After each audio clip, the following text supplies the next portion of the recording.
Então, este webinar está sendo gravado e se vai colocar essa apresentação em mas.gov/2030 CECP.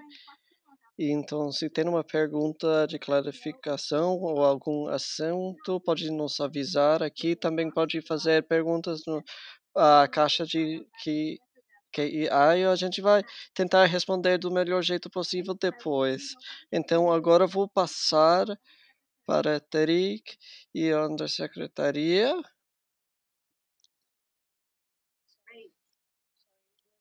Desculpa, muito rápido. Só queria mencionar aos intérpretes que pode começar a gravação. Sim, intérpretes, por favor. Muito obrigado, Tarik. Perfeito. Boa tarde a todos. Muito obrigado por participarem e falar com nós. Este slide mostra o conteúdo, a apresentação e o conteúdo que vai ter depois.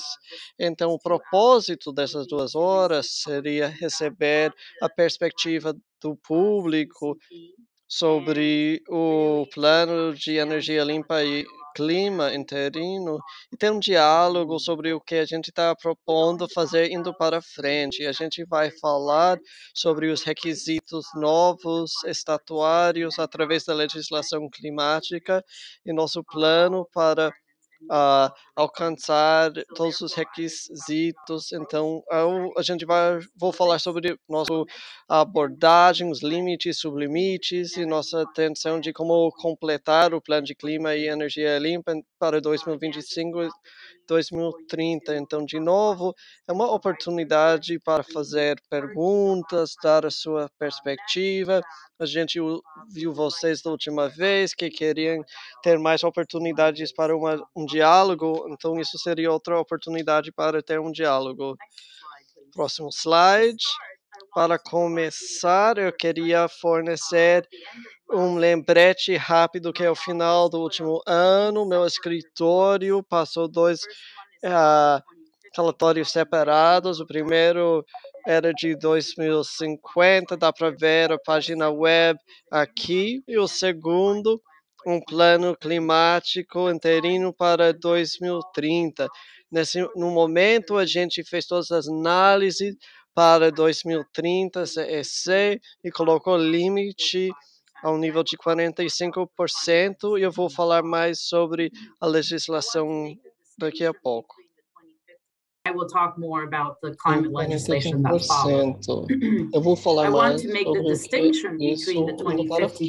decarbonization Queria roadmap fazer and the uma CECP for distinção 2030 entre o that we roadmap published back in December 2050 2020. e o The CSP roadmap de 2030. analyzed O roadmap Massachusetts in the context of New analisou England Massachusetts no across contexto various de different New England, across the economy por and looking várias out to 2050 economias, and olhando para analyzing the different 2050 potential pathways to achieve e net vendo vias zero by 2050. potenciais diferentes para chegar The net zero até CECP was developed 2050. to first set the emissions O limits CECP se economy-wide desenvolveu para and colocar to os provide limites policy directions and e strategies to também achieve those emissions a limits. designar From políticas para January to chegar March, a we esses received public níveis de comments emissão on the Interim potencial.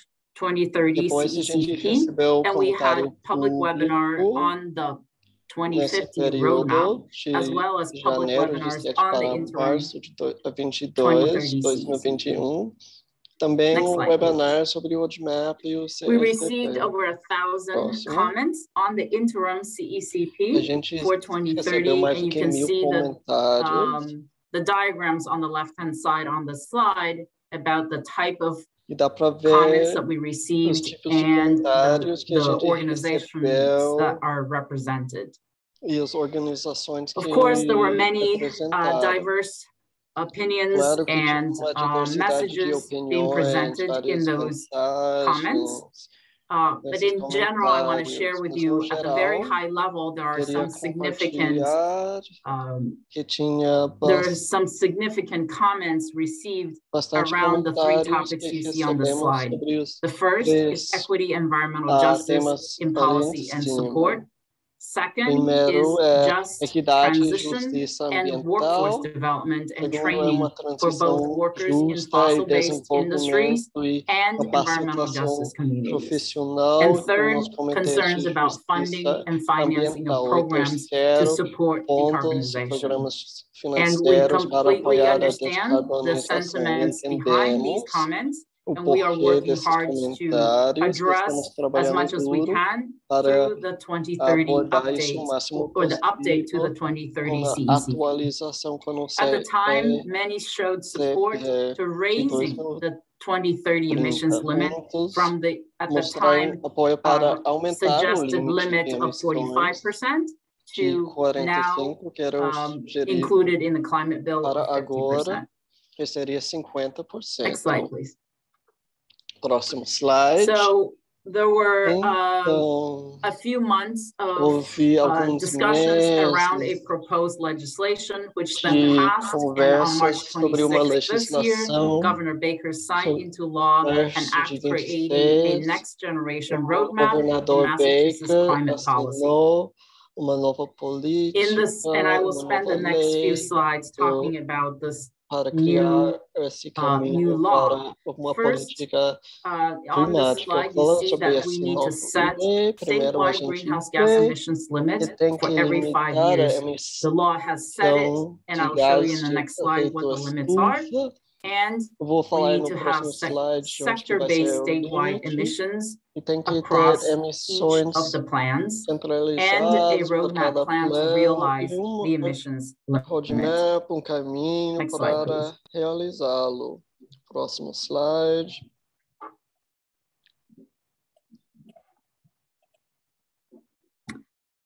The emissions limits were set in the statutory requirement. The interim 2030 state emissions limit is at least 50% below the 1990 level, and the 2040 limits are at least 75% below the 1990 level, on path to a net zero by 2050. Chegando ao net zero em 2050. The law also required a lei também setting sector-based emissions limits, or from here on I will call them sublimits, because we think of the economy as a statewide economy, and each subsector we would need to set sublimits.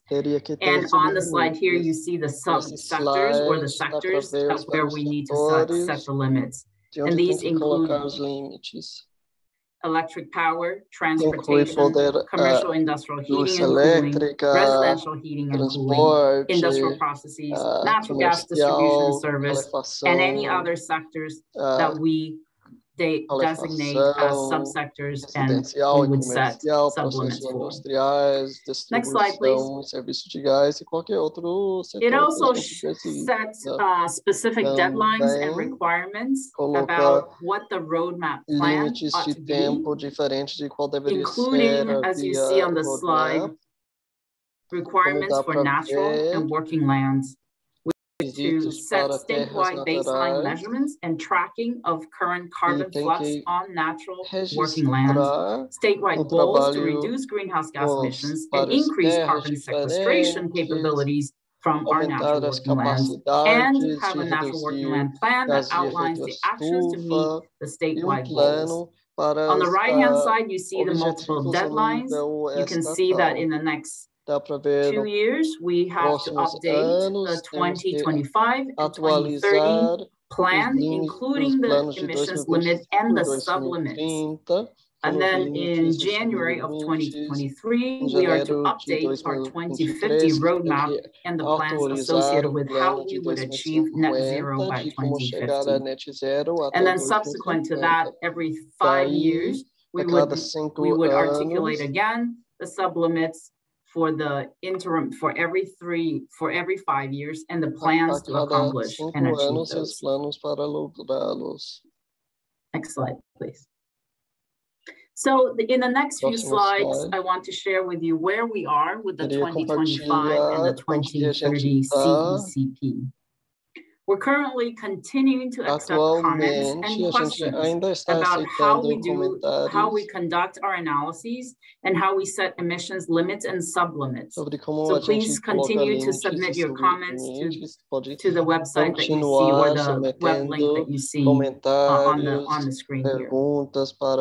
We are committed to developing strategies, policies, and programs that help Massachusetts reach 50% reduction of emissions by 2030. We will also provide more specificity and clear timelines. We're also committed to significantly expand the discussion of equity and just transition. As you heard earlier, those are some of the top priorities in the comments received. We will also improve the tracking of the CEC implementation on the website. Next slide, please. This slide shows really a reiteration of the Interim 2030 plan. I just want to sort of level set of where we were back at the end of last year. We're aiming to achieve high efficient new construction for all new buildings in the Commonwealth. We aim to retrofit about 1 million homes and 350 million square feet of commercial buildings, particularly focusing on clean heating and high efficiency insulation for buildings. For transportation, we aim to achieve 750,000 new zero-emission cars and trucks on the road and 20,000 new zero-emission vehicles on the road by 2030, and reduce miles traveled for all light-duty commuting miles. On the power sector, we aim to achieve 6,000 megawatts of new clean energy to be built and interconnected to our transmission and distribution system. We also aim to have completed the new regional transmission lines that we have procured. In addition, we will continue and have been continuing to interact and work with our independent system operator of New England on transmission planning and reforms to our clean energy market in the region. Next slide, please. So as you can see in the previous slide, we already had very ambitious targets for each sector. And this slide, I'm going to walk through a little bit slowly to just share with you how we analyze each of the sectors, so that when we walk through the next few slides about each of the sectors, you have the context. This table has many numbers, and I will share with you what they mean. In the rows, we have building sector, transportation sector, electricity, and non-energy industrial. These are the way we currently track greenhouse gas emissions from the economy. In the columns, you can see the 1990 and the 2017 columns. The 1990 are the gross emissions, greenhouse gas emissions measured in million metric tons. You can see that the total was 94.5 million metric ton. By 2017, that total was reduced to 73 million metric ton, with about 23% reduction relative to the 1990 level. At the end of last year, to achieve about 45 to 48% reduction relative to 1990 level, we aim to reduce the emissions down to 49 million metric ton to 52 million metric ton. And now we want to work on how do we get our economy to achieve 50% by 2030. And of course, one of our other work is to make sure that we set ourselves today on the path to achieving the 50% and on the path to reaching net zero by 2050. So this slide shows you a few of the activities. This is not a comprehensive list, but these show some of the top priorities that we have already started to engage in to help us achieve the 50% reduction. 50% reduction on this table, you can see it's a 47 million metric ton by 2030. For each of the sector, I will go through very quickly. For the building sector, we are exploring and kicked off or beginning to kick off the Commission on Clean Heat to work with experts across the sectors that's touched by heating of buildings to really come forward with approaches, policies, programs, and most importantly, the actual emissions reduction goals for 2030 to get us to the path of net zero by 2050. In addition, our Department of Public Utilities had kicked off a regulatory process, working with all of our natural gas utilities to analyze and to evaluate potential ways to achieve net zero by 2050. In the transportation sector, we are, in addition to the policy directions that you saw in the previous slide, we're exploring opportunities to limit light-duty vehicle fleet growth. So in addition to transitioning our transportation sector to electrifying, zero-emitting vehicles or electric vehicles, we're also looking at ways to reduce the growth of cars, just the use of cars.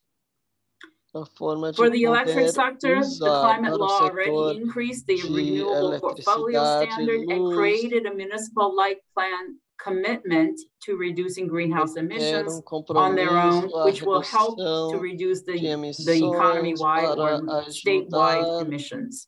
On the non-energy and industrial sector, we hope to work with our federal partners on their actions to reduce the HFC, complemented by additional action from Mass DEP. Next slide, please. So that was to give you a flavor of the topics that we're working on to complement and to achieve the 50% reduction by 2030. In addition, in the next two slides, I wanted to share with you on a timeline basis, what are all the tracks and the work we are doing to make sure that we meet our obligations to not only plan for 50% reduction, but actually to achieve 50% by 2030. The first segment here, called Clean Energy Climate Plan, I've already started to talk to you about, but we are also updating our energy pathway analysis that was part of the 2050 study. The reason we're doing so is that we'll have more up-to-date information and data. We're also hoping to parse out the analysis so that we can do a deeper dive on different parts of the state. In addition, we're reassessing the employment and macroeconomic impact of the policies and of the transition to clean economy. Na transição para uma economia limpa. I already talked about the next few things, but we are aiming to set the CCP, the limits and the sublimits for 2025 and 2030 over the next 6 months to 9 months, with the target of submitting the plan and completing the plan on July 1st, 2022. The next sets of rows are on natural and working lands. We are conducting and extending a forest carbon analysis. We are now conducting a natural working land inventory improvements and how we're going to access better data and update the inventory. We're developing a natural working land plan as part of the CECP, and that will be used to update a 2050 plan. We will also be using this opportunity and the time to set natural working land baselines and goals for each of the subsequent 5-year time periods. On Commission for Clean Heat, we aim to kick that off relatively soon and develop clean heat recommendations over the next few months in time for some of those recommendations to be included in the Clean Energy Climate Plan, with the continuation of policy deliberation through the end of next year. Next slide, please. The next set of rows include our work along the lines of environmental justice. We're developing EJ strategies and updating our NEPA environmental impact regulations to consider cumulative impacts. Para medir o impacto ambiental. And you can see on the slide here, there are many opportunities for public engagement and providing input for you. Econômico para vocês. The power sector, we have just received offers for the next round, for this third round of offshore wind RFP.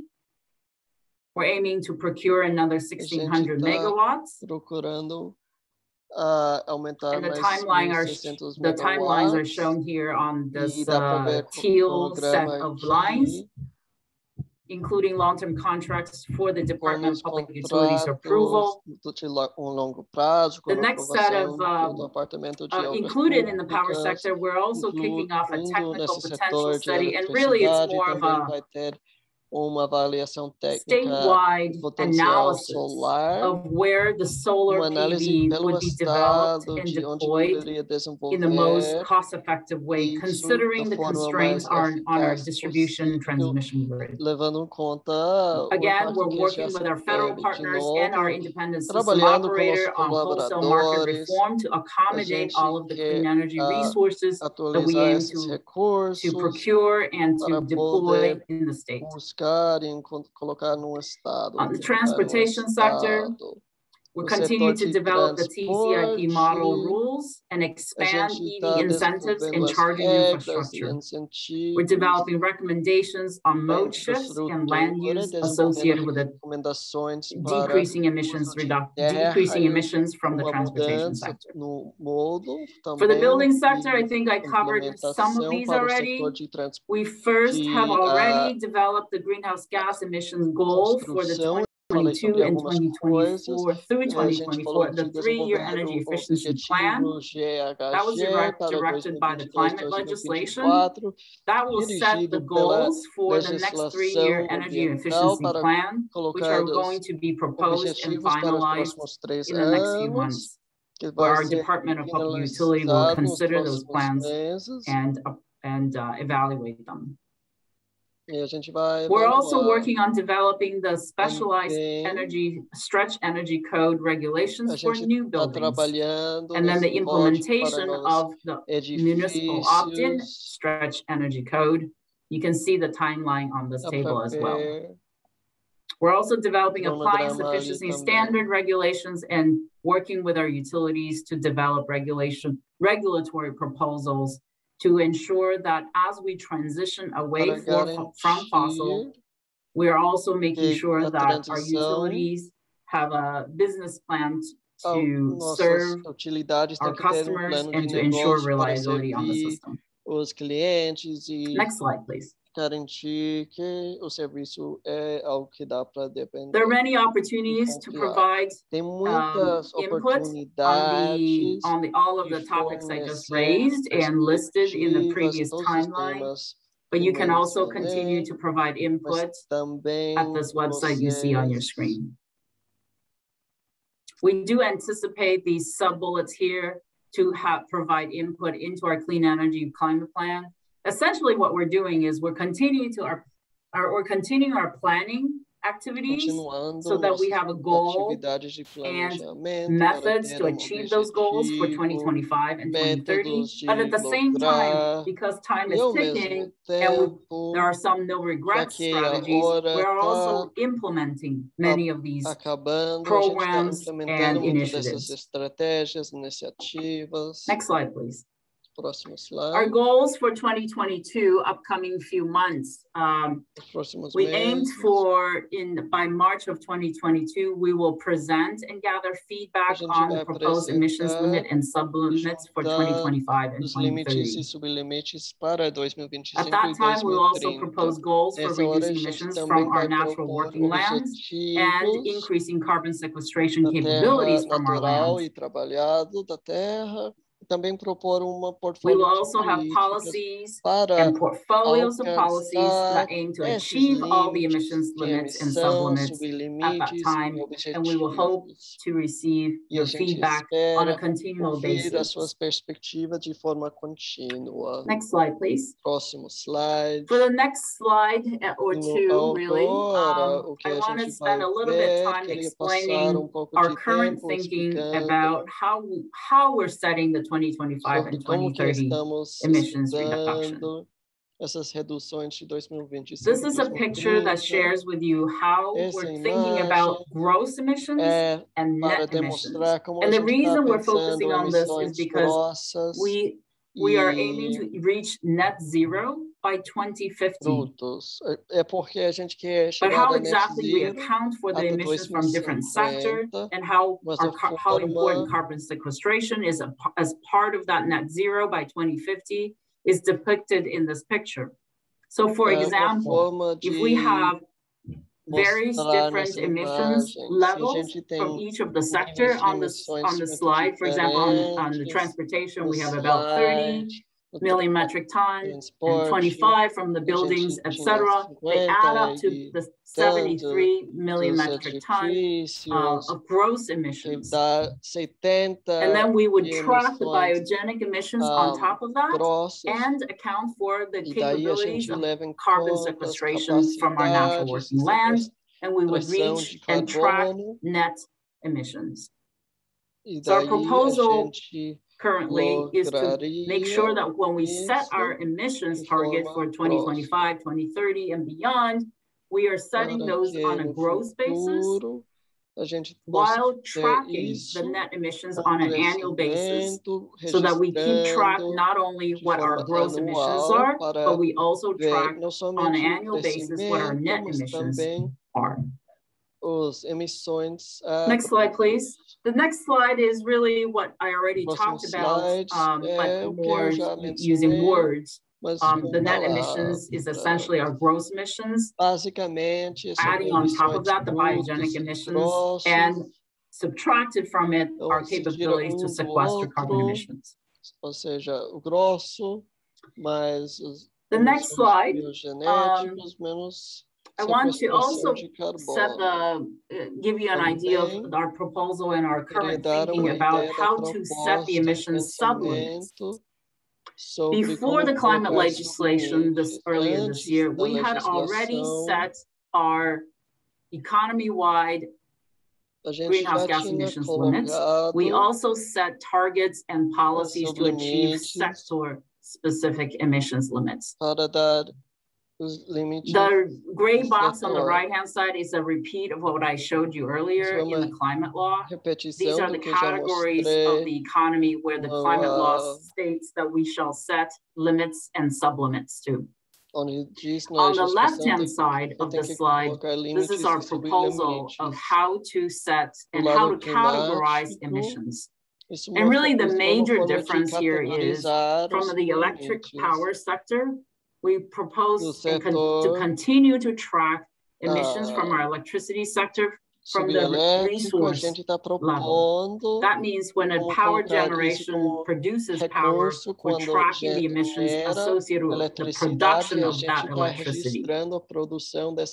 And then if you move down on the building side, we propose for building sectors to actually track and set the limits at the building level and count only the emissions from the on-site fuel use. This means that there won't be any overlap in the emissions accounting between the electric power sector and the building sector if we keep the on-site fuel use and the emissions associated with on-site fuel use at the building level. We will also track the electricity consumption by building. So for example, I use, in my home, I use gas for heating. So just taking my house as one unit, we would track the emissions from the gas usage, but we don't account the emissions from the electric use. Of course, I have, electricity for lighting and for appliances. We won't track the emissions for this building on the electricity use. Instead, we account for all of the emissions from the electric sector at the source of the electricity production. Mas a gente tem que ir I will be happy to answer any questions if this section is not clear. At this point, I want to go to the next slide and open up for discussion.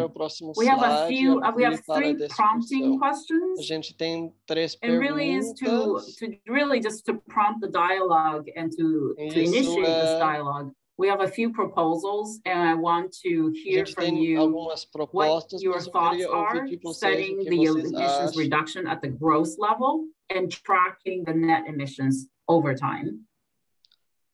And what I just presented in the last slide, how we track greenhouse gas emissions from each sector and how we set the sublimits from each sector. And then the third question is really just generally, do you have any concerns with some of the things that I just stated in how we're moving forward and how we're planning the Clean Energy Climate Plan for 2025 and 2030. So at this time, I'd like to open it up. If you have any questions about what's presented today, or you want to provide your input on these topics, you can submit your, first of all, you can submit it in writing to gwsa@mass.gov. You can also ask a question now by raising your hand, and we will try to accommodate as many people as we can and have you have a chance to raise your comments and ask your questions. We do ask you, if you're speaking, to limit your comments to 2 minutes. And but down 2 minutes, we will probably prompt you to close out your comments if you are speaking, just so that we have enough time for everybody who wants to speak to have an opportunity to do so. You can also use the Q&A, and I see there are many questions already in the Q&A. You can also ask the questions in the Q&A. We will try to answer and address as many questions as possible. To the point that there are several questions around the same topic, we will try to summarize the questions by categories of topic, and then try to address them that way. If you're joining us from phone alone, please press *9 to indicate you would like to speak. It's as equivalent to raising your hand. And when we call on you, you need to press *6 to unmute yourself. And it takes kind of a few seconds to do that. I had to do that this morning, and kind of had to scramble to do that.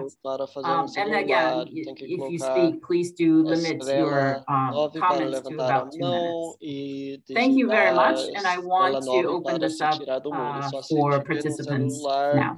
Thank you. Wait, Judy, for us, please let's select the English option. So we can hear any questions interpreted back to English from the interpreter. So, others who want to participate and listen in English, you're okay to remain where you are. It's just Judy and I who has to move into the English channel.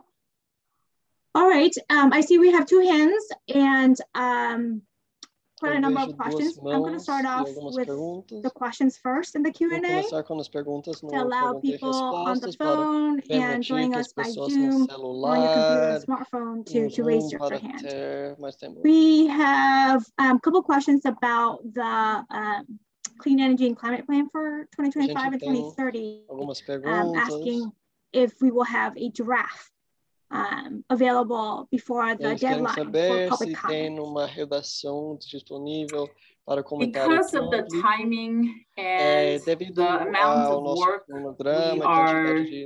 really have to draft, and we currently our plan is to just accept your comments through writing in and through these seminars. So we will update you on where we're going. But we don't plan to have a written draft like we did with the interim CECP.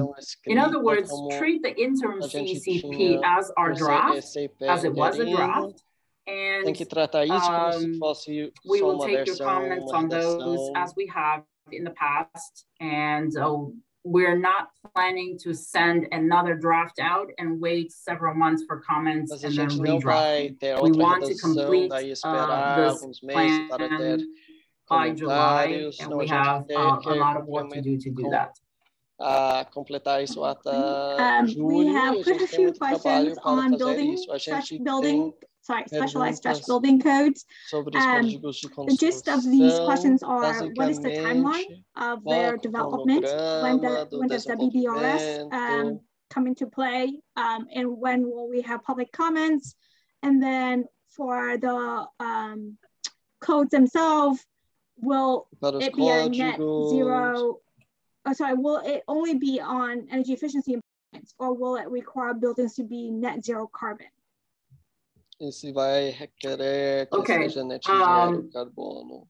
First of all, I want to turn your attention to slide 14. Primeiro quero que olhem para o slide 14. And perhaps these pink rows can be updated with the activities that DOE are. Talvez essa parte rosada dá para atualizar sobre essa questão. Atualmente a gente está na primeira fase. The stretch code and a gente está na primeira parte do código. Specialized stretch code with the requirement of defining net zero building and net zero performance standards. The timeline is that this shall be promulgated at the end of 2022 or beginning of 2023. I'm kind of going off my memory now. And there will be 5 or 6, at least 5, I think, or at least 6 public hearings on those codes. So there will be many opportunities to provide your input, and there will be many opportunities for stakeholder questions and answers and deliberation on those codes. So I think on a broad scope basis, that's the timeline. Currently, DOER, Department of Energy Resources, is planning to have a strong approach. And then as soon as there is some preliminary strong approach, we're anticipating to use those to engage with the public as soon as possible and with stakeholders that are interested in this topic. It is a very short time to conduct all of the stakeholder meetings as well as developing the base code, the stretch code, and the opt-in specialized stretch code. So there is a whole team working on that right now. And there will be, again, many opportunities the next 15 to provide input. Para dar feedback. And if I might add, folks, you can go to mass.gov/2030 CPCP. There's this table here. I took a screenshot of it for the slide, but there's a table on that webpage that shows the different public processes that are right now happening or will be available soon. And so specialized stretch energy code is listed at the bottom. We don't have a website or a sign-in sheet, sign-up sheet for that yet, but please monitor this webpage and it should be updated soon with more information for you to follow their development and how you can provide comments. And we have a question. So one more question here, and then we're going to go to the raised hands. We have a question here from Rachel. How could the public learn more about the Clean Heat Commission, the meeting schedule, how can the public know how the commission will be split up in terms of como que a gente pode saber como essa comissão vai ser dividida? Sorry, were both of those questions associated with the Clean Heat Commission, or was the comissão de limpeza? Ou isso já é outra? Read the second half verbatim, but eu tô lendo literalmente, mas eu acho que deveria ser sobre a comissão de limpeza. Sabe, assim. The commission is being developed right now, and we have a short list tem uma lista participants, curta and de participantes. E acho que vai ser possível. The timeline is that the cronograma commission will continue until the vai end of continuar até o final 2022. de 2022. Limit and really supplement limite for the heating sector for buildings, nesse setor so that we can account for those recommendations in setting the limits and supplements for 2025 and 20 in the CECP by middle of next year. So, and then after that, the commission will continue to work and provide recommendations for ongoing policies and programs. The commission will be made up with diverse people with different perspectives. The goal is to bring together the experts para ter os expertos de todas as áreas, conhecedores, different parts of and will be affected by policies around clean heating and really reducing the emissions from heating sector. E reduzir esse setor. As soon as set that up, the website that Han just talked about will be updated. Vai estar atualizado. And we will share with the public the participants of that commission. Os participantes the commission will meet a comissão vai se reunir. So there will be plenty of opportunities again over the next less than 9 months to make sure we let you know where the discussions are going with the Clean Commission and to inform the public about that commission. Informar o público. In addition, I think also beyond the CECP, the commission will continue until the end of 2022, and we will set up more public meetings where we can share with you the deliberation and any outcomes from the commission. Okay, there's still a lot more questions in the Q&A, but I'm going to go to folks who have their hand raised, and then I'll switch back to questions in the Q&A. Helen, you're first. Thank you very much. Helen Chernoni from the Air Conditioning, Heating and Refrigeration Institute. We spoke last night, and I really appreciate again this this presentation. And I hadn't picked up on the codes piece last night, so that's very, very helpful clarification. And I think it's very clever that Massachusetts is looking at ways to reduce energy consumption as a first strategy. It's a very clever first goal. I did want to ask a little bit more about kind of underserved communities and how you all are thinking about that and kind of where that work will be done. And the reason that I bring this up is that there's some difficulty in getting, folks, especially in underserved communities, to adopt higher energy efficient or kind of newer equipment types because of the just financial challenges. And so have you all thought about incentives, or where will you have that conversation? Like what part of this structure will talk about that? Thank you very much again for us. Thank you very much for your question, Helen. Well, really, I'll just say at the very high level, everything we're doing as far as policies and programs. I'm sorry about the home phone ringing. I actually don't know how to shut it off, so you'll just have to hear my phone ring. We are addressing environmental justice communities and the needs of underserved and environmental justice communities through really every policy and every program. That is one of the central pillars of what we do. I think it's a shift in thinking in the last few years to really focus on that and making sure that we take care of those people who are the most vulnerable. And really, everything we do, from not just building codes or energy efficiency programs, also transportation policies and clean heat topics.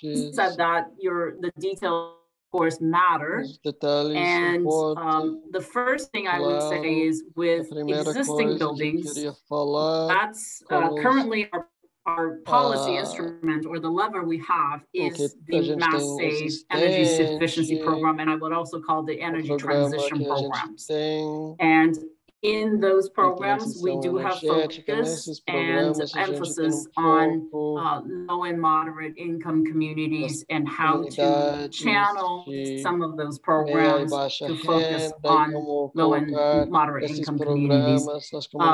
If you have specific questions about the 3-year plan, the 3-year energy efficiency and energy transition plan, there will be, the plan is being developed now, and the proposed approach will be presented to the Department of Public Utilities, and there will be a public process for that. So hopefully that answers at least part of your question. Thank you. Yes, and thank you very much. And again, thank you for stakeholder engagement.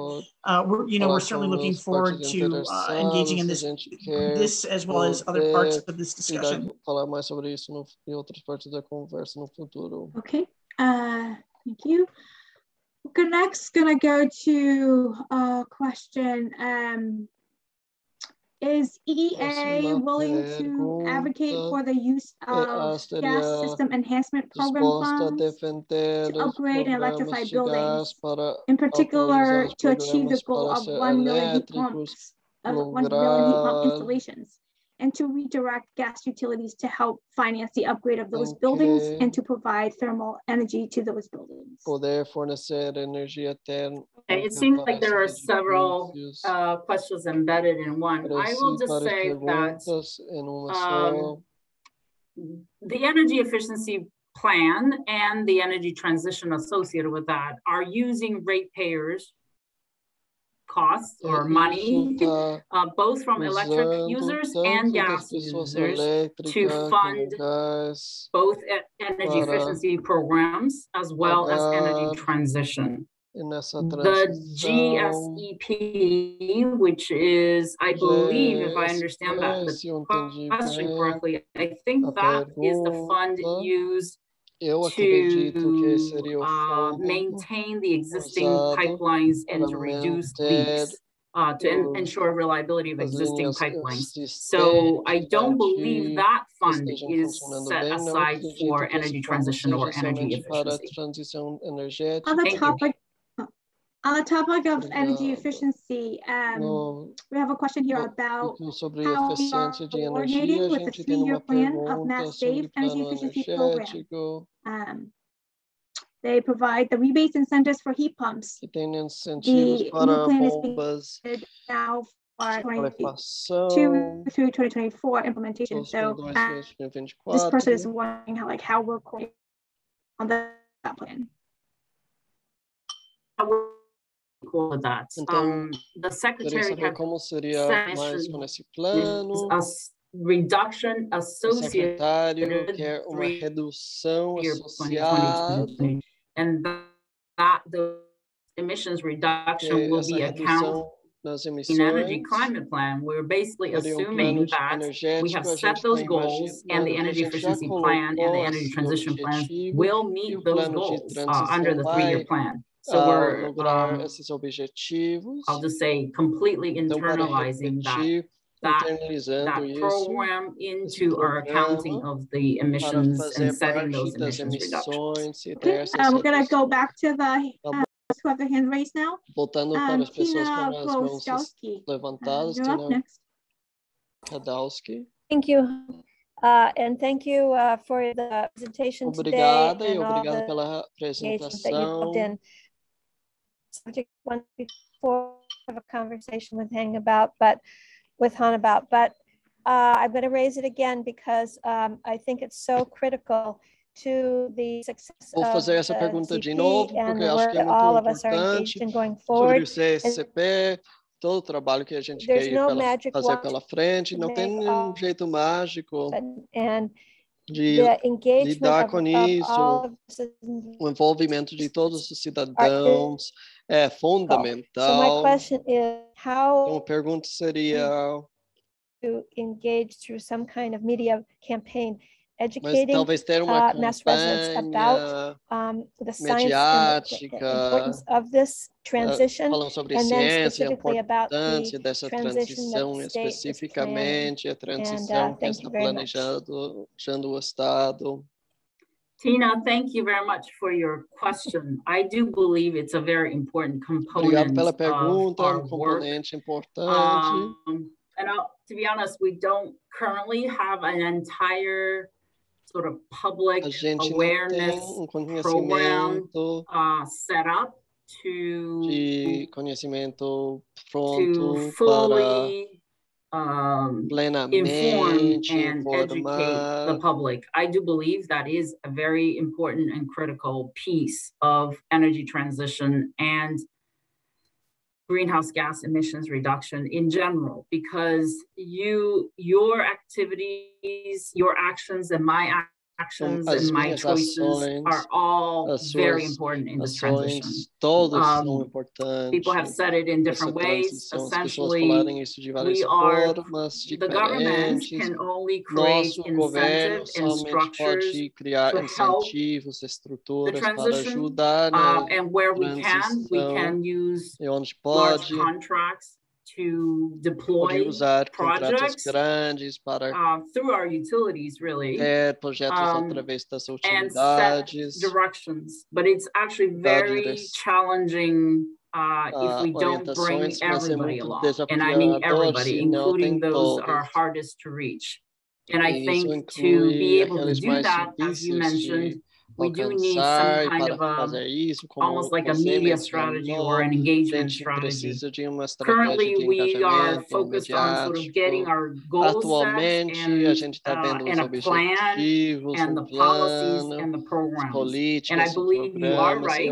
Not only do we need to educate in the sense of educating our workforce to help with the transition so that we have workforce to actually do the work, we also need to educate and reach the public about what each individual's behavior and activities matter and how they matter. And that goes all the way back to, the schools and the public space, how do we engage with the public? So I completely agree with you that communication will be very critical and important.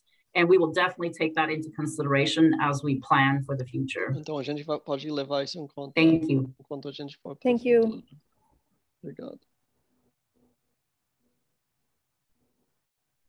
We're going to go to some questions in the Q&A. I lost my place. Apologies. Esqueci do que ia falar. Deixa eu ver. About, okay, sorry. Tá. This question I meant to answer because it's a simple yes. The question is, does the emission accounting for the power sector include emissions from the power generated out of state, but imported into Massachusetts for eletricidade importada inventory para dentro do estado? I meant to reply that in the chat. One more, can you explain, Judy, can you explain more about how biogenic carbon increases Pode explicar mais? I'm going to mute you, Tina. Vai colocar você mudo. Can you explain more about how pode explicar biogenic carbon increases sobre como the net o programa biogenic genético pode aumentar would that mean that biofuels do not emissões brutos, que significa que as biofuels não ajudam a chegar it's not just biofuels, não somente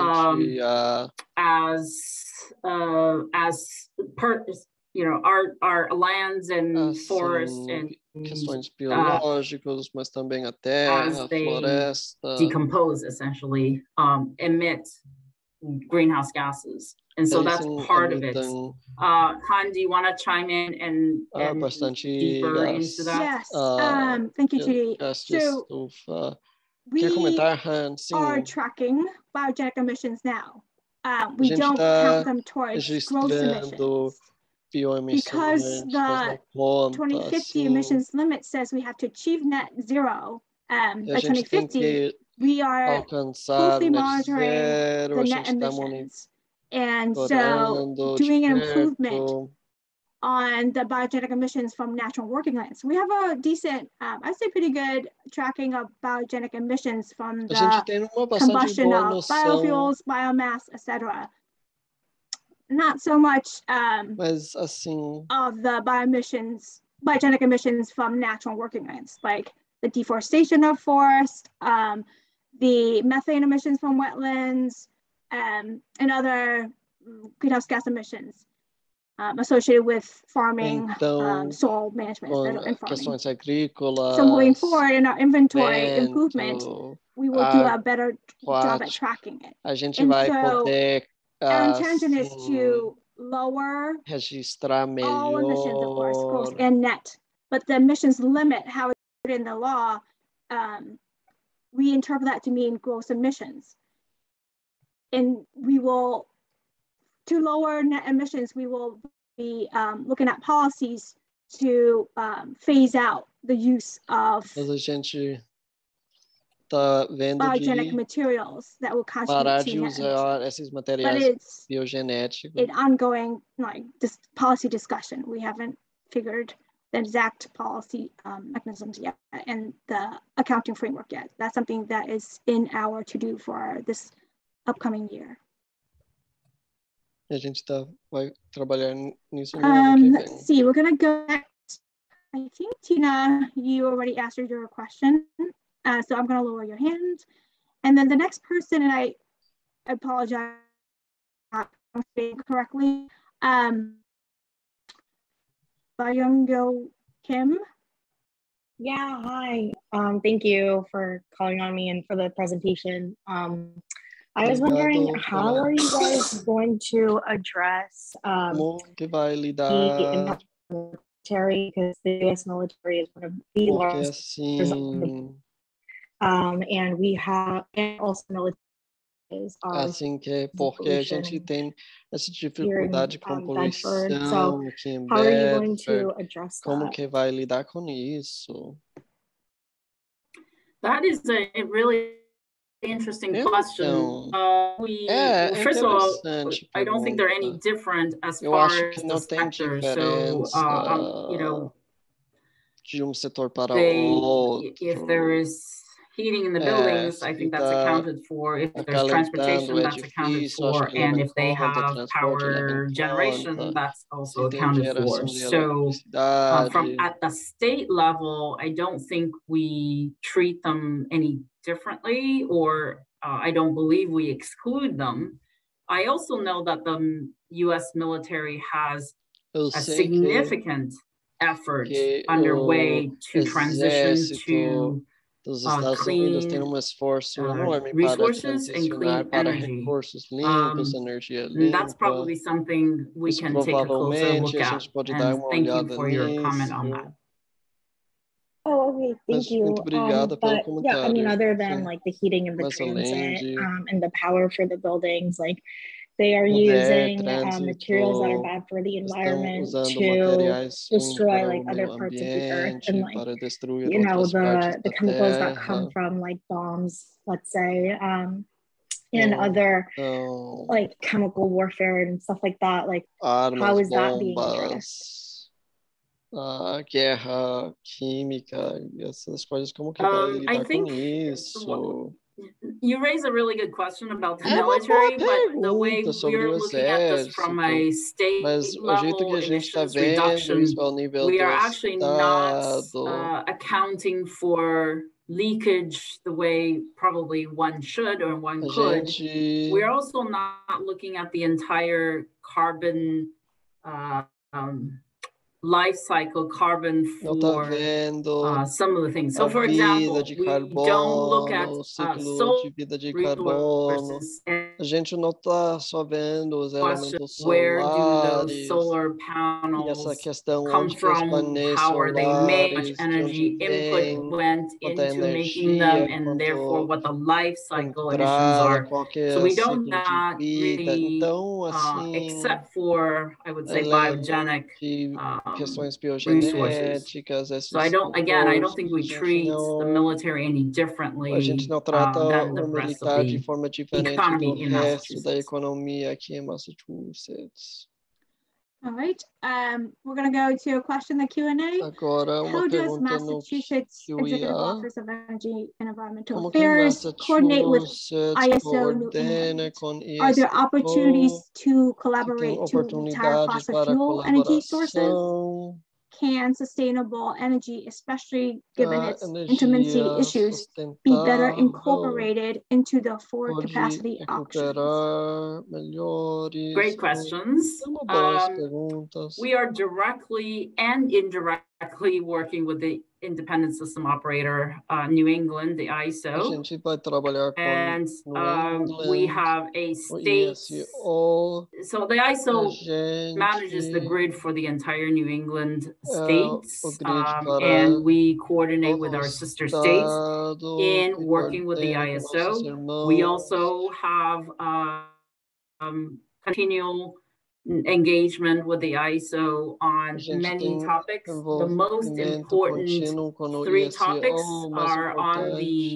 are actually all documented in the New England Energy Vision Statement, and maybe Han during this time can put it in the chat of the link to the Energy Vision, or someone can help put that in the chat. The state and Governor Baker has engaged with other governors across New England to address this precisely, to work with the ISO and to work with our federal agency, the Federal Energy Regulatory Commission, to improve the way our wholesale electricity market is structured, to improve the way that transmission needs to be planned and allocated, the costs to be allocated. So there are actually many layers of activities that we're directly not only engaging with the region and the ISO, we're actually leading a lot of those efforts in our conversations and continual work with ISO. It's a huge work stream across the board for us and really for other states as well in the region. And you can read more about that. There is a vision statement and there is a report from New England State Committee on Electricity response to and reply and a report to governors. So we can pop on the chat or the Q&A the link to those reports. I'm not sure how to do that, but state staff who are observing this meeting, please feel free to put that in the Q&A and I will press the button to publish it. I'm not sure how to do it from a co-host perspective. We're going to go next to Kyle Murray.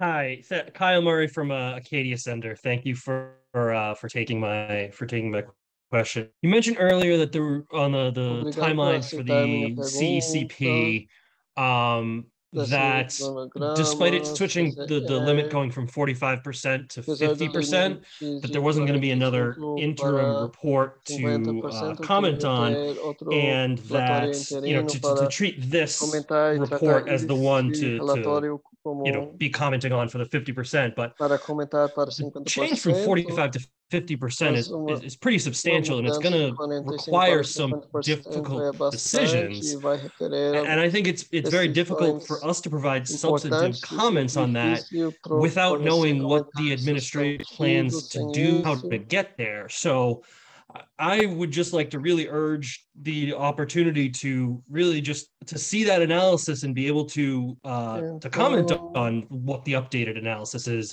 before there's a final report issued.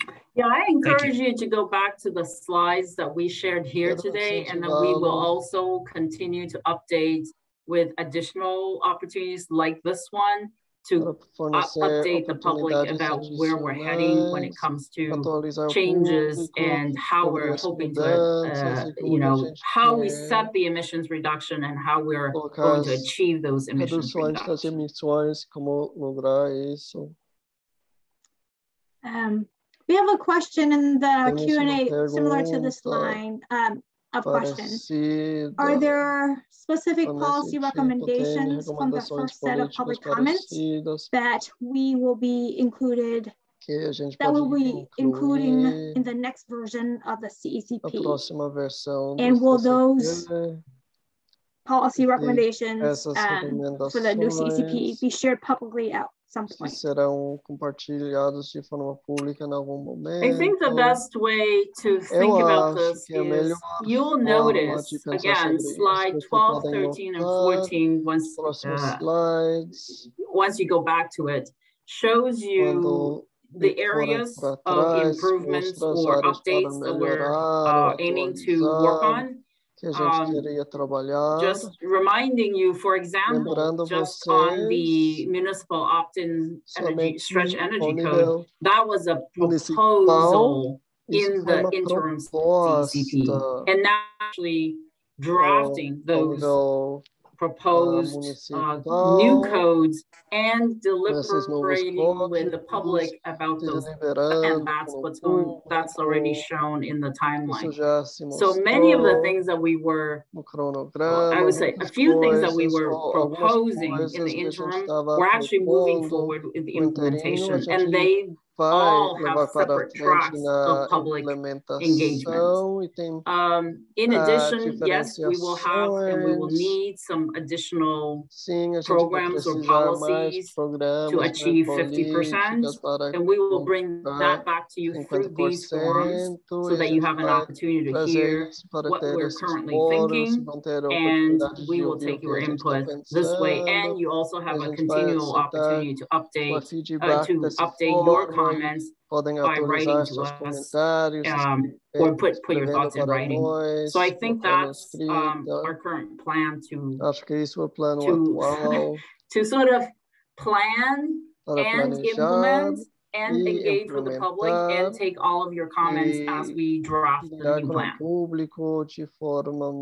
And just to add to what Judy said, we do plan to have another set of public meetings early next year to talk more specifically about the policies and the new and the updated falar pouco mais sobre as políticas, atualizar mais. All right, we're gonna let's see. We're gonna go to Pete Denbeck. Thank you. Pete Dunbeck, I'm with the Sustainable Westboro Committee, and I'm raising the point and encouraging that the state adopt an aggressive plan of partnership with municipalities. Some of this was alluded to in the draft or the interim CCP. I think there's a great leverage in regard to working with municipalities because they're much closer to where the decisions are being made within the community, and there's understanding and trust with the community that exists in local government that may not come from the state. And the partnership I'm referring to is really a two-way connection where the municipalities can actually provide very granular feedback on barriers, programs not being successful or not being adopted. I think the investment in this that I'm describing is not a lot of financial investment. It's time and support that provide municipalities that are underway already, as well as many volunteer hours. The scope of this includes technical skills. I believe it was Tina earlier who raised the issues around explaining policies and science and so forth. But beyond that, it's down into the technical skills of building deep energy retrofit and energy efficiency, which is very, very local and very specific. And municipal governments are just not set up with that level of skill and community engagement. So I think there's a partnership that would be very beneficial to the state program, and I'm encouraging that. Yeah, Pete, thank you very much, and thanks to Tina earlier to raising them as well. I do think you're absolutely right, partnering up with our municipalities is a key to communicating and to share not only what we're doing, but also what we might know and what we might not know, as you pointed out, or certain things that might not be working for certain communities. you're absolutely right. We definitely will take that to heart and think about whether there should be something formal set up for that. But in the meantime, I do encourage you to continue to engage with us. There are many cities and towns engage with us directly and provide feedback on not only the CCP, but really on all of our policies and programs. So I do encourage you to continue to do that. But I think your comment about the direction, the communication direction, sort of what we can share and what, new skills or new information that we might get on either technology or deployment or new set of programs. I think, we will take that back and really think hard about how to best engage more and better with the municipalities. Thank you very much, Pete. Thank you. We have a question in the Q&A that's very similar to this line. Gente, tem outra pergunta parecida. So municipalities, well, this question says, municipalities are struggling to understand the rules on using ARPA money for higher climate staff to do more climate planning and implementation. So how could, well, the question says, can EA help clarify where funding from municipality, can EA help clarify where funding for municipal hires may come from? Yeah, that's a very specific question about ARPA and ARPA money spending and the requirements about ARPA. Ask whoever send that question to contact us directly on sort of outside of this, and we can try to help you. We can try to, but I think with ARPA money, we also are leaning on our council to really understand. And I understand there's actually quite clear rules, but can we take that off the to the side? And please do reach out to us and maybe send us an email, and we'll try to track that down and help you. And then we have another question in the Q&A. This is regarding the Clean Heat Commission. How does the Clean Heat Commission, how will the Clean Heat Commission interface with the DPU future of gas investigation? That's a really good question. They are very closely related, but they are not working on the same track. The Department of Public Utilities inquiry and the docket on the future of gas, in my mind, is focused on the regulatory treatments we need to help our natural gas utilities transition from their current business to future business models. So that's, to me, that's sort of a very much a regulatory track. The Commission for Clean Heat is, of course, related to that because natural gas provides a little less than 50% of our heating in the state, but it's not the only heating supply. So the Commission for Clean Heat will address setting the emissions limit from heating and how we achieve the emissions, achieve in the reduction of achieving those emissions limit from heating sector. And that is not directly answering the question that the Department of Public Utilities is asking, which is exactly what regulatory treatment needed for the gas utilities. It's related, but it's on separate tracks. That's helpful. Maybe it's not a complete answer, but I hope that's helpful.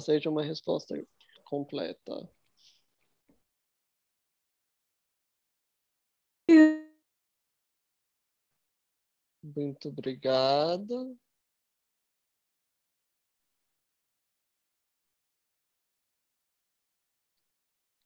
Muito obrigada mesmo.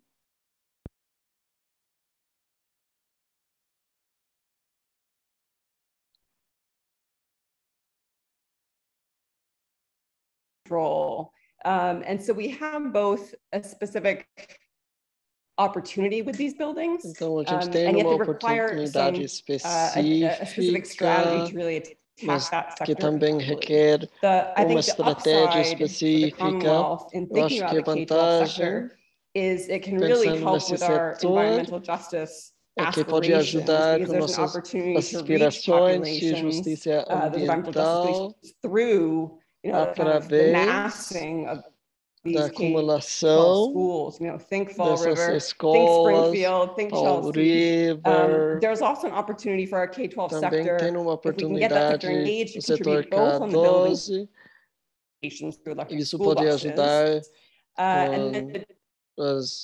os ônibus, e daí também nessa comunidade pode ser uma ferramenta incrível no envolvimento comunitário, these are showcase, porque kind of public assets whose purpose is to são form bens públicos que transform existem mindsets. para And that's really what formar we e need to do. So thinking transformar about, formas de youth pensar. as an Então, engagement pensar nos channel jovens for como the adults in the canal Commonwealth and de beyond. engajamento I think para the os K-12 sector really adultos. needs and warrants Acho que o setor K12 merece atenção especial quando a gente fala da estratégia climática.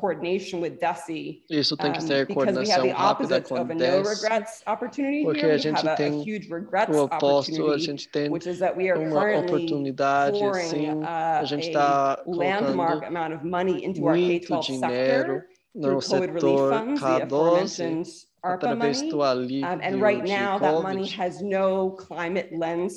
E nesse momento, esse dinheiro tem nada a ver com as questões climáticas, e a gente sabe que as escolas estão pensando nisso, e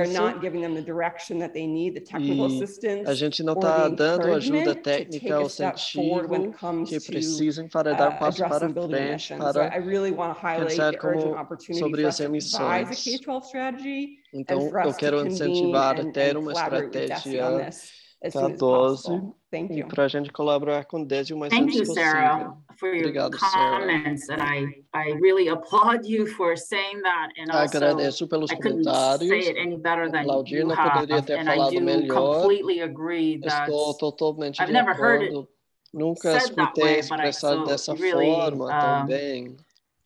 It's true. I think our students and children and our education alunos, as crianças, resources are key to not only touch on, as you said, our next generation, but also a próxima geração, mas the community, the parents, and the teachers, and the whole community. And I completely agree with you. Estou totalmente de acordo com I'll just say this at the maybe for sake of saving time, but we will take your comments to heart as well and really think about what we can do to collaborate with education sector, no setor da educação, the things that you said are really hard to do, fazer as coisas que falou é difícil de fazer, we really have a responsibility to make sure that information is shared, para compartilhar essa informação, e também as funds are provided to improve ventilation in buildings. We have a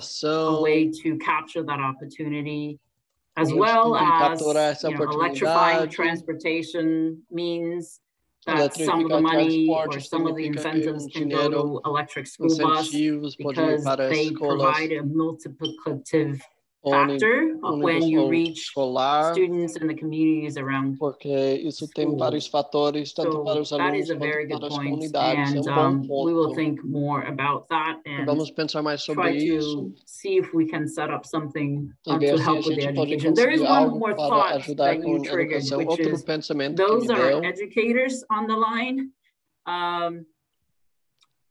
Que os educadores provide us your thoughts about how we can better engage, whether it's sort of a one-off situation where we can go to the schools and help, or at the state level, provide materials and opportunities to educate, or provide education materials or information to help the schools and to help guide the schools.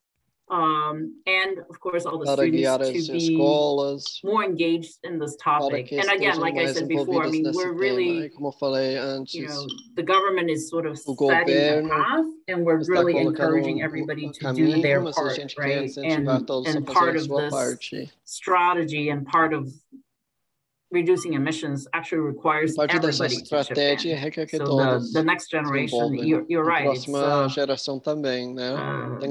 only regrets option if we miss the opportunity.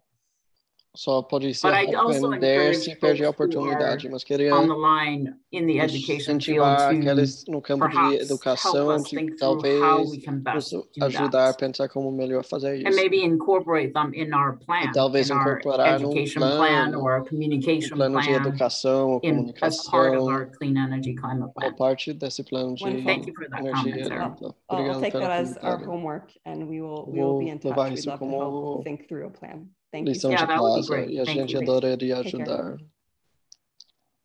One thought about that too is we have a IAC.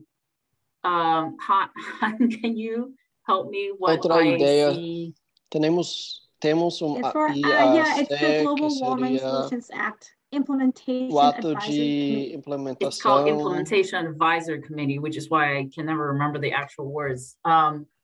We have an Implementation Advisory Committee on climate, and it would be useful to clima, seria de utilidade, an education slash de educação barra comunicação angle. So I think that would be an interesting way to sort of engage there as well. Anyway, just a thought, and maybe we can take that as our homework to see if there is a way to attract participation from the education sector. So we don't have anyone else who has raised their hand, so we're gonna continue on answering questions in the Q&A. Anyone else who want to raise your hand to provide input or ask questions, please feel free to do so, and I will call on you. So question in the Q&A, we have a couple questions asking about the accounting, emissions accounting. What happens when we adopt EVs or deploy heat pumps? It raises emissions from the electric sector, but while lowering emissions in the transportation and the building sector. So how are we thinking about that in the overall scheme of getting to at least 50% by 2030 and net zero by 2050? Yes, as part of the 2050 roadmap, Sim, como parte desse caminho, analysis looking at different pathways, and we have concluded through that work that electrification, at least in the first decade, is a strategy to pursue to provide the least cost way to transition. And that means that both from electric transportation, electric vehicle perspective, and from heat pump perspective, both of those technologies not only are transitioning the fuel, so we're transitioning from petroleum to electricity, which is produced by various different sources of fuel, and from heating fuel to electricity. But those resources are much more efficient, which means to heat our buildings with heat pump and to drive our cars using electric motors are actually more efficient, regardless of what the original source or the initial source of fuel is. So that's one thing. And then our strategy of electrification is dominant because our goal is to get our electric sector and electric power generation to as little emissions as possible, all the way down to, I'll say, net zero. It doesn't mean we will never power up a gas generator. In fact, you'll see in the roadmap study, we actually still need some power generators that are fired by fuel and hopefully clean fuel. But we will need some generators for implementing the electric sector. But the transition is to make sure that we transition the economy to the electric, to use electricity and clean up the electricity grid. Para poder limpar a Hopefully that answers the question. esse grid, esse grade. All right. Another. Okay. Tony Beatty. We're gonna go to you next. I know you have a couple of questions in the Q&A, but perhaps you can ask live. Então talvez pode fazer ao vivo. You hear me? Yes, we can hear you now. Ouvir. Yeah, I'm a farmer in town in Pepperell. I'm also on the select board. Agricultor. My first question, and I'll just say this briefly because I do have questions in the Q&A.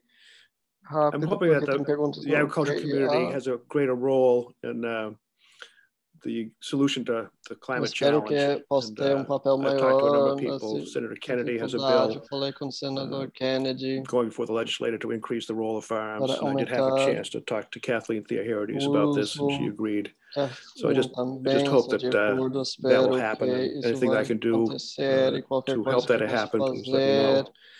But one of the happy things that I am doing as a select board member, along with my other select board members, is we've created a regional group to try to pull together, and we invited 32 towns in the North Middlesex District area to work together on climate change, recognizing that regional efforts can be very powerful. climática, and so I would encourage EEA to recognize those groups, encourage the formation of those groups. Senator Kennedy is helping, and Roy Graham is helping us to promote that idea. But you're interested in how to track and also implement the great plan that the state has developed. And I will build on what we heard from Pete Denbrock, that your local governments are the most powerful tools, I think, for getting this job done, because they do have that connection with their communities and can invigorate and inspire people to work hard on this. And Pepperell is, along with other towns, have developed climate change councils or climate change committees who are staffed by science-minded and environmentally minded folks that have the background to work effectively on these issues. But we're also at this point wanting to hire somebody to lead that effort, because it's a lot more work than a volunteer should be asked to do.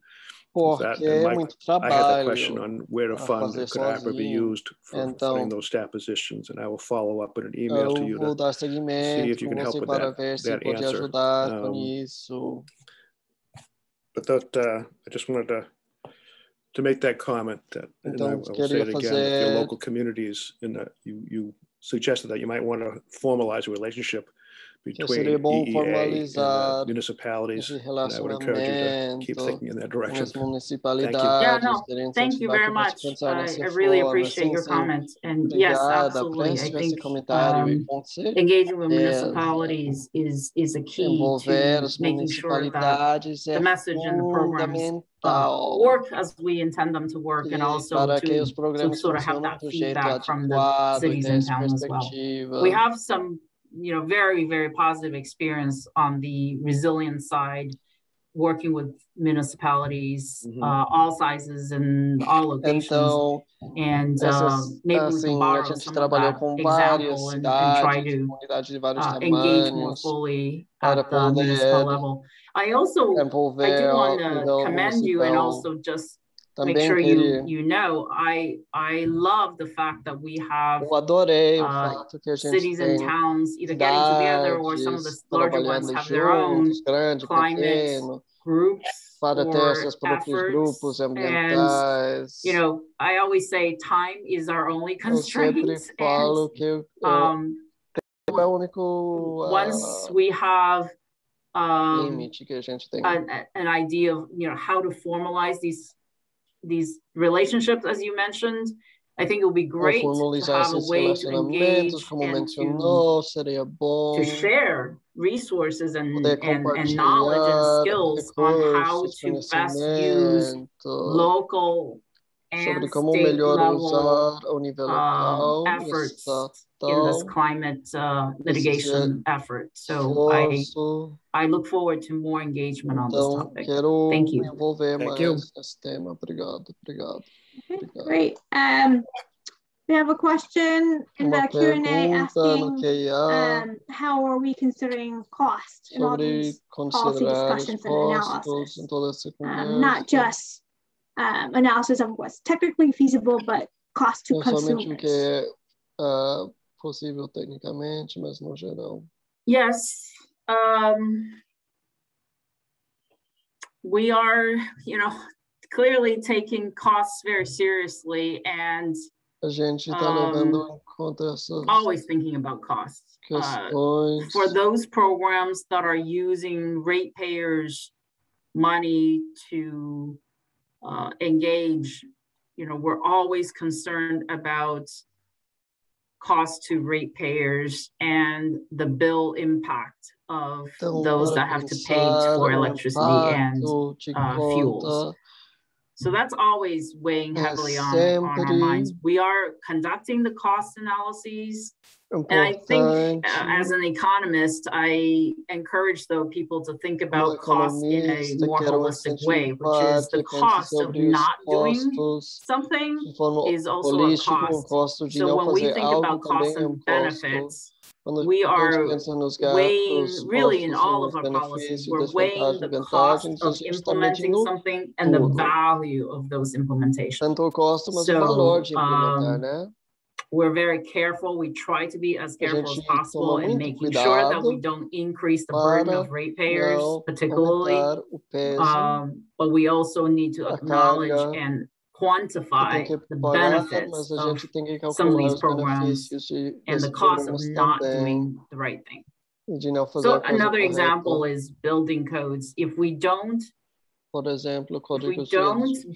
the next generation of new buildings the right way, in the most efficient way, at the outset, we will spend more money in the future years to have to retrofit the buildings that we're building today and moving forward. So we're thinking about that, not just the cost today, but we're actually thinking about the life cycle or the life cost of those buildings, just to give you an example. Thank you. All right, I think that's it. And we do have a few more questions, but they're very specific. And so I would encourage those who haven't had their question asked, answered live, to please email us at gwsa@mass.gov, and we can get those specific answers to you. Anyone else who are with us who want to provide comments or ask questions and haven't got a chance to do so live, please feel free to raise your hand and I will unmute you while we wait for, I see a hand, but before we go to Susan, Judy, can you clarify again or explain again what are the opportunities for the public to engage on the clean energy and climate plan? If we don't have another draft for the public to comment on before the deadline, how can they engage on the limits and sub-limits that we will propose as well as the policies? Yeah, the first thing you need to do is to make sure you have a chance to review the interim CECP that was published last December. And then to review the slide deck in here that it summarizes some of the topics and it asks the questions that we're asking ourselves and analyzing now is where the increases will be and where we're engaging to improve or to increase the emissions reduction. So go back to these slides, and if you have any questions or comments or suggestions, please email us. In addition, we will have another webinar once we have our direction on the sub-limits, as you see on the slide here that Han is sharing. So at that point, we will have another opportunity, a live opportunity for you to engage. But we will open up the sort of Q&A and written inputs all along this time frame, so feel free to contact us through that. Okay, we're going to go to Susan now. Agora Susan. Susan P. Susan P. Good afternoon. Boa tarde. Muito obrigada pela oportunidade de comentar esse plano ambicioso. Fico feliz que tenta fazer tudo. Portanto, o comentário é sobre florestas que seriam de segurar florestas. Não seria bom ter um moratório sobre cortar madeiras enquanto a gente estuda a sequestração?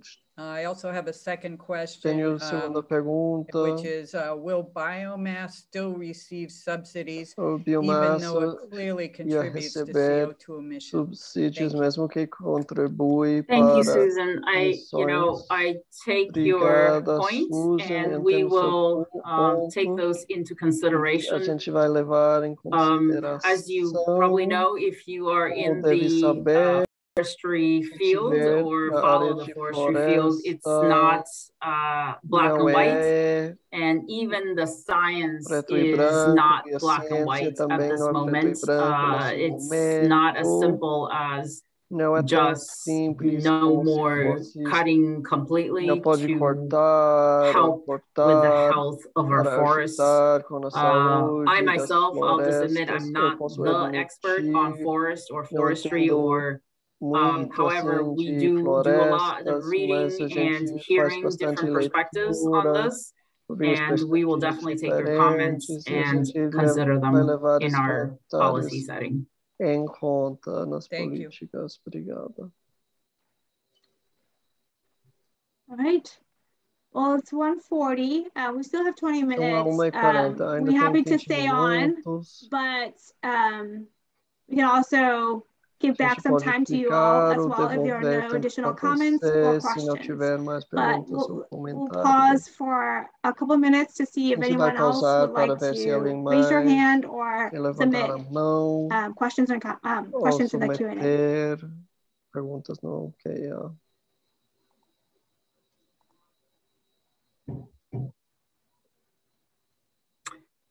Well, I will just say, take this moment to thank everybody's participation and jumping on the line like this with us. I know Zoom is not ideal, but at the same time, it also provides an opportunity for more people to log in and to jump on the video and call. So I appreciate everybody participating on this Friday afternoon in a fall day. So if there are no more questions, we will be closing this call up a little bit early and give you back 20 minutes or so on a Friday afternoon. And we will continue to engage. And don't forget that you always have an opportunity to email us, and we'll be happy to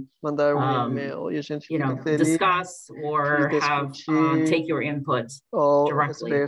Thank you very much again, and all of your comments are very valuable to us, and I appreciate you taking the time. Thank you. Vocês por tomar o tempo. Thank you. Obrigado.